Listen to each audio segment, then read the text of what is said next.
बंगाल में काउंटिंग के दिन क्या ही गजब होने वाला। बीजेपी ने मीटिंग बुलाकर क्या तय कर, ममता बनर्जी जीने मरने की बात कर रहे हैं। उधर उनके सांसद कल्याण बनर्जी भी जबरदस्त तरीके से भड़के हुए, और भड़के नहीं हुए, बहुत कुछ बोल भी रहे हैं। कल्याण बनर्जी गृह मंत्री अमित शाह को गुंडा कह रहे हैं, उन्हें उल्टा लटकाने की धमकी दे रहे हैं। आप सोचिए कितना गुस्सा भरा हुआ है। अब गुस्सा है, बौखलाहट है, या फिर 15 साल की सत्ता जा रही है उसकी बेचैनी है। बौखलाहट में नहीं समझ में आ रहा कि जुबान से शब्द क्या निकल रहे हैं। धमकी दे रहे हैं। ममता बनर्जी जान की बाजी लगाने की बातचीत कर रही हैं। अब जाहिर सी बात है कि ऐसा बयान तो कोई नेता नतीजों से पहले तभी देता है जब उसे लगता है कि चुनाव फंस गया है, जब उसे लगता है कि हारेंगे जीतेंगे, क्या होगा नहीं होगा, सत्ता चली जाएगी। 15 साल से तो पावर में थे, वो पावर छिन रहा है, किला छिन रहा है, तब जाकर आदमी इस तरीके से आउट ऑफ कंट्रोल होता है। लेकिन आप सोचिए कि ममता बनर्जी जीत के दावे भी कर रहे हैं और उनके कैंप में ही सबसे ज्यादा खलबली भी दिख रही है। तो क्या यह ऑल इज वेल कहा जा रहा है कि एक और बौखलाहट भी है, डर भी है, दूसरी ओर से ऑल इज वेल? आप देखिए, कल शाम को करीब 4:30 बजे ममता बनर्जी ने एक वीडियो डाला जो टीएमसी के ऑफिशियल हैंडल पर भी पोस्ट किया गया।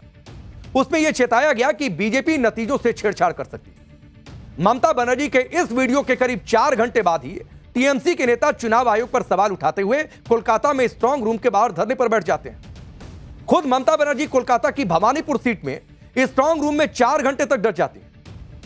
तो सवाल तो उठेगा कि क्या यह टीएमसी की सोची समझी प्लानिंग का हिस्सा है कि 4:30 बजे वीडियो डालते हैं। स्क्रिप्ट एक लिखी गई थी कि पहले वीडियो डालिए और उसके बाद आगे किस तरीके से सड़क पर उतरना है उसका पूरा एक खाका खींचा गया। तो सवाल उठेगा कि क्या सीएम ममता बनर्जी को अपनी हार का डर सता रहा है, या फिर यह सब एग्जिट पोल के नैरेटिव को ठंडा करने के लिए किया जा रहा है? क्या नैरेटिव, या फिर यह सब टीएमसी कार्यकर्ताओं में जोश भरने के लिए हो रहा है ताकि वो हार की आशंका के बीच पहले ही मैदान न छोड़ दे? ऐसा ना हो कि 4 तारीख को नतीजे आने वाले हैं, इन 2 दिन में ही माहौल बिगड़ जाए। इसीलिए आप देखिए कि खुद ममता बनर्जी ग्राउंड पर उतर गई। यह तस्वीर देखिए कैसे आधी रात को कार से निकल रही थी और मोबाइल हाथ में निकालकर दिखा रही हैं कि देखो ये तस्वीर क्या आ रही है, ये लोकतंत्र पर डाका डाला जाए। हमने आपको कल ही बताया था कि यह ममता बनर्जी की स्टाइल ऑफ पॉलिटिक्स नहीं है। यही बात भवानीपुर में ममता बनर्जी को टक्कर दे रहे बीजेपी नेता शुभेंदु अधिकारी भी कह रहे हैं कि जो बर्ताव ममता बनर्जी इस बार कर रही हैं ऐसा उन्होंने पहले कभी नहीं किया। चीफ मिनिस्टर ममता बंदोपाध्याय शुभेंदु अधिकारी से हार गया और पश्चिम बंगाल से निश्चित रूप से तृणमूल कांग्रेस खत्म हो गया। राजनीतिक भाव से पब्लिक ने तृणमूल कांग्रेस को वोट नहीं दिया। आज जितने सारे नौटंकी है आप लोग 2-3 दिन देखने पाएंगे। वो सोच रहा है जो भी करके हो ईवीएम का कब्जा करे। अब शुभेंदु अधिकारी ने जो कहा उसको गंभीरता से भी लेने की जरूरत है, और इसलिए कि पहले वो ममता बनर्जी के ही सिपहसालार थे। उनके हाव भाव कब कैसे बिहेव करती हैं सब कुछ उनको बेहतर तरीके से पता होगा। वो ये कह रहे हैं कि पहले कभी देखा नहीं ऐसा बिहेव। इधर Mamata Banerjee strong room centre के अंदर 4 घंटे तक डटी रही, उधर बाहर भयंकर हंगामा हो गया, बवाल हो गया।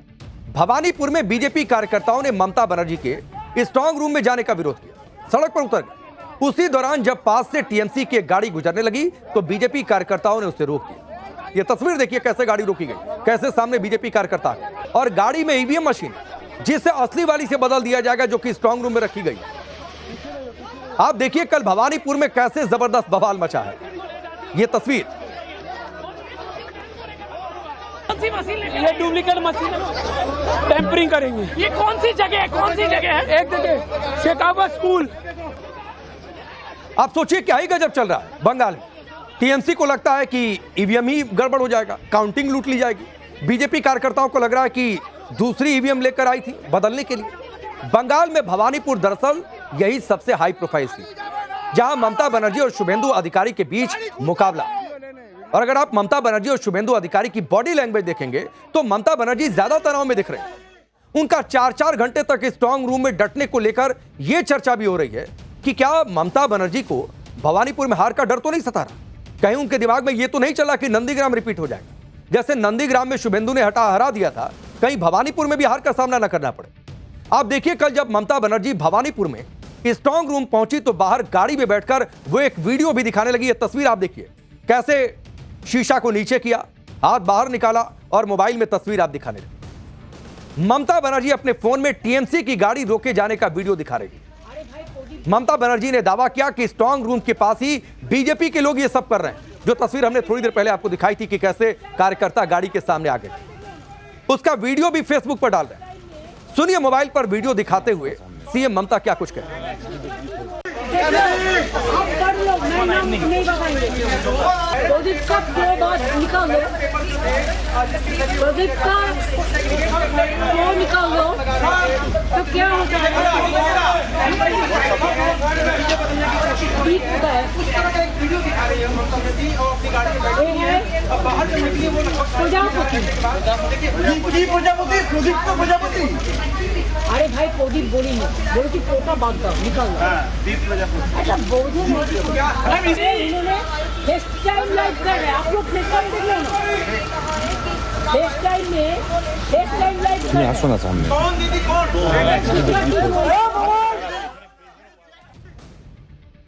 तो 4-4 घंटे तक स्ट्रांग रूम में डटी रही ममता बनर्जी। उसके बाद बाहर निकली तो आप तेवर देखिए। 4-4 घंटे तक स्ट्रांग रूम में रहने को लेकर बीजेपी ने भी सवाल उठा दिए। बीजेपी नेता शुभेंदु अधिकारी ने सोशल मीडिया में स्ट्रांग रूम परिसर की तस्वीर शेयर की। यह तस्वीर देखिए जो उन्होंने अपने सोशल मीडिया पर डाली। इस तस्वीर में ममता बनर्जी भी दिख रही हैं और उनके ठीक सामने शुभेंदु अधिकारी के इलेक्शन एजेंट भी डटे रहे। इस तस्वीर को लेकर शुभेंदु अधिकारी ने क्या कहा वो आप जान लीजिए। उन्होंने कहा कि वो बंगाल के मतदाताओं को भरोसा दिलाते हैं कि ममता बनर्जी को कोई अनुचित लाभ उठाने नहीं देंगे। शुभेंदु अधिकारी ने कहा कि ममता बनर्जी चाहे जितनी भी कोशिश कर लें, वो नियमों को तोड़कर कोई भी गतिविधि नहीं कर पाएंगे और ना आगे कर पाएंगे। हम लोग डटे हुए।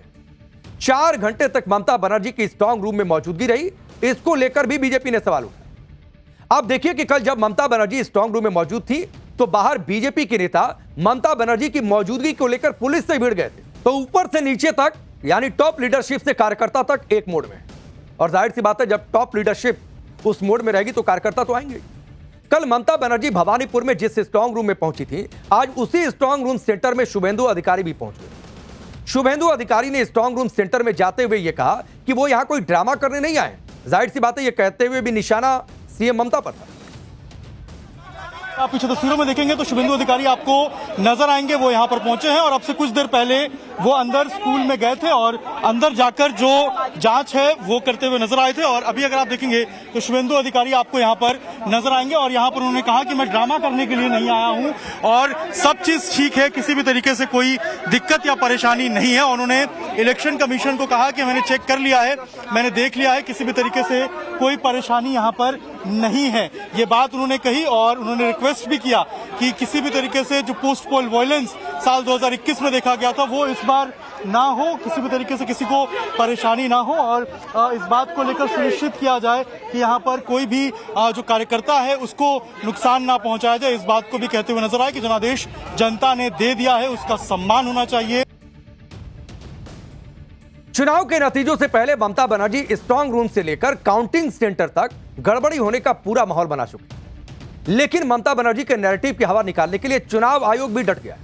जिस तरह से ममता बनर्जी चेतावनी दे रही हैं, जान की बाजी लगाने की बातचीत कर रही हैं, उससे ऐसा लग रहा है कि बंगाल में नतीजे के दिन या फिर उसके बाद बड़ा घमासान हो सकता है अगर नतीजे टीएमसी के उलट गए तो। इसको लेकर चुनाव आयोग ऐसा नहीं कि बैठा है, वो अभी से अलर्ट मोड पर है और जो भी मिस इंफॉर्मेशन है उसका जवाब भी आ रहा है। चुनाव आयोग ने कहा कि वो चुनाव के बाद होने वाली हिंसा को लेकर भी अलर्ट मोड पर है।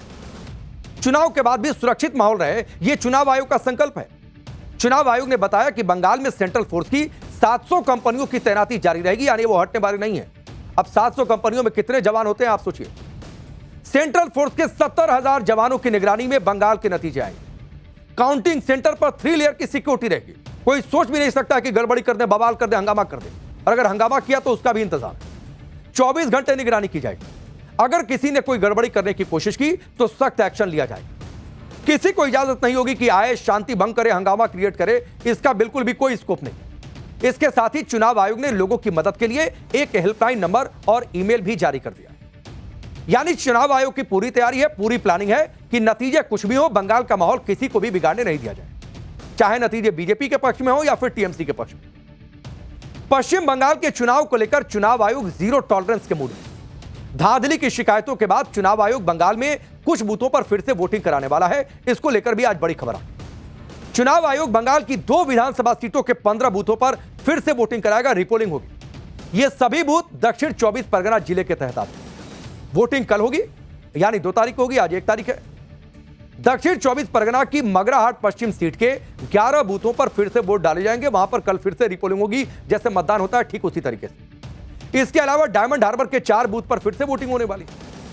चुनाव आयोग ने मगराहाट पश्चिम और डायमंड हार्बर विधानसभा क्षेत्रों के रिटर्निंग अधिकारियों और ऑब्जर्वर्स की रिपोर्ट के आधार पर एक फैसला लिया। आप सोचिए, शिकायत पहले से आ रही थी, लेकिन रिपोर्ट आने का इंतजार किया जा रहा था। फाइनल रिपोर्ट आई, उसके बाद फैसला, हां इन जगहों पर रिपोलिंग होनी है और जरूरी है। बंगाल की करीब 4 विधानसभा सीटों के 77 बूथ पर फिर से चुनाव कराने की अपील चुनाव आयोग से की गई। चुनाव आयोग इन शिकायतों के आधार पर फैसला कर रहा है, यानी हो सकता है कि अभी और भी बूथ पर रिपोलिंग हो सकती है। यह तस्वीर भी जल्द साफ हो सकती है। चुनाव आयोग अपनी तैयारियों को टाइट कर रहा है। उधर टीएमसी चुनाव आयोग पर फायर है। कल टीएमसी के नेता स्ट्रांग रूम में छेड़छाड़ का आरोप लगाते हुए धरने पर बैठ गए। यह तस्वीर देखिए, कैसे गेट के बाहर बैठ गए धरने पर। टीएमसी ने आरोप लगाया था कि बिना उनकी मौजूदगी के स्ट्रांग रूम को खोल दिया गया और लोग उसके अंदर चले गए। बैलेट बॉक्स को खोल दिया गया बिना टीएमसी के लोगों की मौजूदगी के। हालांकि चुनाव आयोग ने टीएमसी के इस आरोप को खारिज कर दिया। चुनाव आयोग ने दो टूक कह दिया कि चुनाव के जो अधिकारी हैं, पोस्टल बैलेट को वो अलग अलग कर रहे थे। चुनाव आयोग ने यह भी कहा कि ऐसा नहीं है कि कोई नियम तोड़ा गया। नियमों के मुताबिक सभी राजनीतिक दलों के उम्मीदवारों को रिटर्निंग अफसरों ने जानकारी दी थी। बिना जानकारी दिए सब कुछ नहीं हो रहा था। उन्हें 4 बजे के बाद आना चाहिए था। 3 उम्मीदवार आए और उन्होंने देखा कि स्ट्रांग रूम सील थे, जबकि पोस्टल बैलेट का स्ट्रांग रूम खुला था। इसके बाद तीनों चले गए। आप सुनिए टीएमसी के आरोप लगा रही है और उस पर चुनाव आयोग ने जवाब क्या दिया। तो सीओ आप लोगों को बोला है, कोई अंदर में नहीं है, ये सिर्फ स्ट्रांग रूम है। तो कोई अंदर में नहीं है या है, ये तो बाहर में जो इलेक्शन कमीशन का जो लाइव स्ट्रीमिंग हो रहा है सीसी कैम में, तो आप देखिए वहां पर कुछ लोग काम कर रहा है अंदर में, और हम लोगों का कोई रिप्रेजेंटेटिव नहीं है, वो काम कर रहा है। पूछने के बाद वो बोल रहा है पोस्टल बैलेट सेग्रीगेट कर रहा है। हमारे स्टाफ गए, वो खोल लेते आपका कहते हैं पोस्टल बैलेट का रूम, क्योंकि पोस्टल बैलेट का रूम का नियम है कि 4 बजे खोलेंगे। सब पॉलिटिकल पार्टीज को as per rule election commission के इंटीमेशन दिया गया था। कैंडिडेट्स को आरओ ने दिया था, आपको आना चाहिए था वहां पे आते आप जो है और आपके सामने खोला जाता। तो आप समझिए कि चुनाव आयोग की ओर से जानकारी दी गई, आए नहीं और उसके बाद कह रहे कि बिना हमारे आए खोल दिया। समय भी दिया गया था। तो क्या ये स्क्रिप्ट नहीं है कि 4:30 बजे वीडियो, फिर उसके बाद पूरी प्लानिंग, चुनाव आयोग बुलाया तो नहीं जाएंगे, फिर कहेंगे कि देखो टैंपरिंग हो रही है। बंगाल के नतीजों को लेकर ममता बनर्जी की नींद उड़ी हुई। दूसरी तरफ एग्जिट पोल के अनुमान से गदगद बीजेपी चिल मोड में दिख रही है। एकदम शांति है, कोई हंगामा नहीं, कोई बेचैनी नहीं। नतीजों को लेकर बीजेपी की अलग ही लेवल पर तैयारी है। बीजेपी ने कल यानी 2 मई को कोलकाता में एक बड़ी बैठक बुला ली। बैठक में काउंटिंग के दिन की तैयारियों को लेकर चर्चा होगी। मीटिंग में स्ट्रेटजी, कोऑर्डिनेशन और ग्राउंड लेवल की तैयारी पर फोकस किया जाएगा, ताकि काउंटिंग सेंटर्स पर आसानी से मॉनिटरिंग की जा सके। सूत्रों के मुताबिक इस बैठक में बंगाल से बाहर के नेताओं को भी बुलाया गया है, जिनमें सांसद हैं और विधानसभा के सदस्य भी शामिल हैं। यानी ममता बनर्जी के हल्ले हंगामे से दूर बीजेपी शांत है, चिल मोड में है, अपनी तैयारियों में जुटी है, 4 तारीख पर फोकस कर रही है।